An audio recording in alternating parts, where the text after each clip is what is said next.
Hey, it's Bobby and Kelly, and we're back with the emotional series, and we're talking about joy today. Joy is the emotion of pleasure and appreciation, and also a deep spiritual connection. Well, Mother Teresa said joy is a net of love by which you can catch souls. So, what that means is joy is contagious, and what we're sending out is absorbed by people, whether we realize it or not. They're reacting and responding to not just the words we say, but the vibration and the intensity by which we say those words, good, bad, or indifferent. But joy really is something that we need to practice. Because what was surprising to me is as I was researching joy, it was also one of the emotions that was listed that can be kind of scary.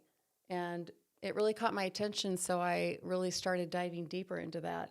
And the suggestion is really about how joy is acknowledging like all the good that is around you and happening in your life. But then we also have this default mechanism that we immediately go to, well, we're having all this good, so there must be Something something bad bad coming. that is coming and going to happen.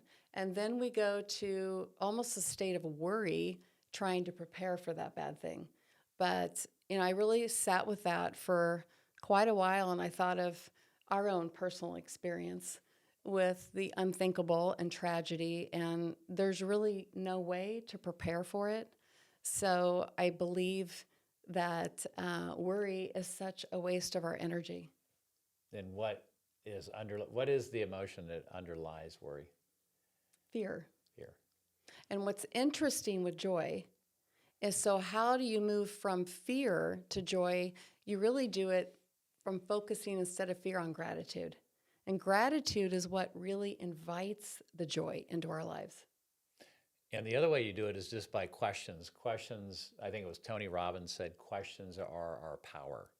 Quality questions, quality answers. If we're asking the wrong questions, we're going to get the wrong answers. But if we ask, what can we be joyful for today? Something's going to show up. Well, there's so many things that can show up, and I Yeah. think it's most of the things that we experience joy are really in the ordinary moments, in the ordinary Like things. an example would be, You delivering a cup of coffee to me every single morning, that brings me yeah. joy and a deep appreciation for you, and then the time that we spend together with it. Well, I think that's so important that you said that, honey, because I think joy is probably best found in just the little things in life, the things that we tend to just forget all about. But we Uh, do sometimes forget about those things. And I'm probably speaking to a lot of moms out there, as I can go back to a young mother, standing over my boys, and you feel this immense joy and so much love for them. But then you immediately go to that thought of what could happen, right? And when we're in the state of fear, it's hard to really give our attention to those ordinary moments and those things that bring us joy, because we're focusing on the wrong things. and I think if we're really thinking about what we're thinking about throughout your day, and you realize like those kind of thoughts that you just said, those aren't going to bring us what we want. That's going to start a chain effect of attracting what we don't want.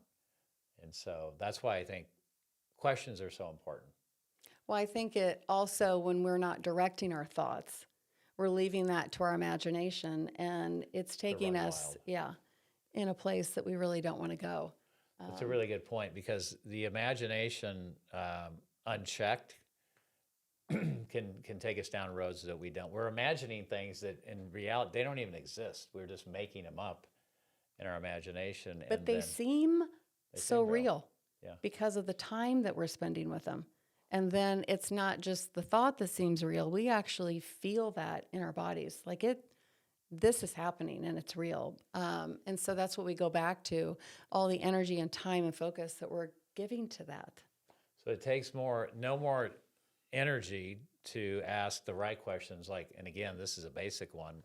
What could I be joyful for today? There's a whole laundry list of things that we can ask ourselves to set our morning up right. This is part of our morning routine. Asking the right questions, getting your mind prepared for the day, focusing on all the good in our life. Obviously, being joyful is one way to do that. Well, I can from personal experience, there was a time that I really missed joy in my life. What do you think was causing that? Well, I go back to when I experienced great loss, the loss Yeah. of my dear friend. It was like there was this sense of guilt that I would ever experience joy again. And it was this idea that I had to get back into practicing giving myself permission to feel the joy. Um, So what really made, how did you make the shift out of that period in time?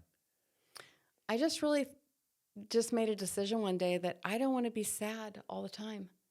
And so it caused me to really get creative and very disciplined with my mind of I'm going to find one really good thing every day.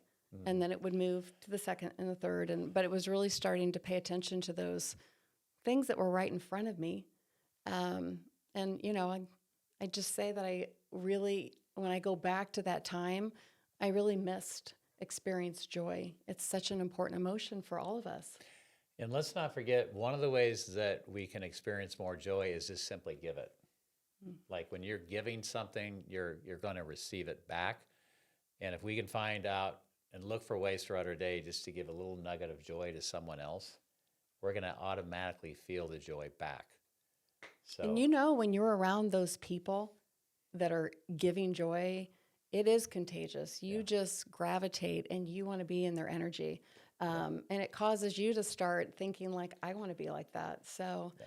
I hope that all of us are inviting more joy in our lives.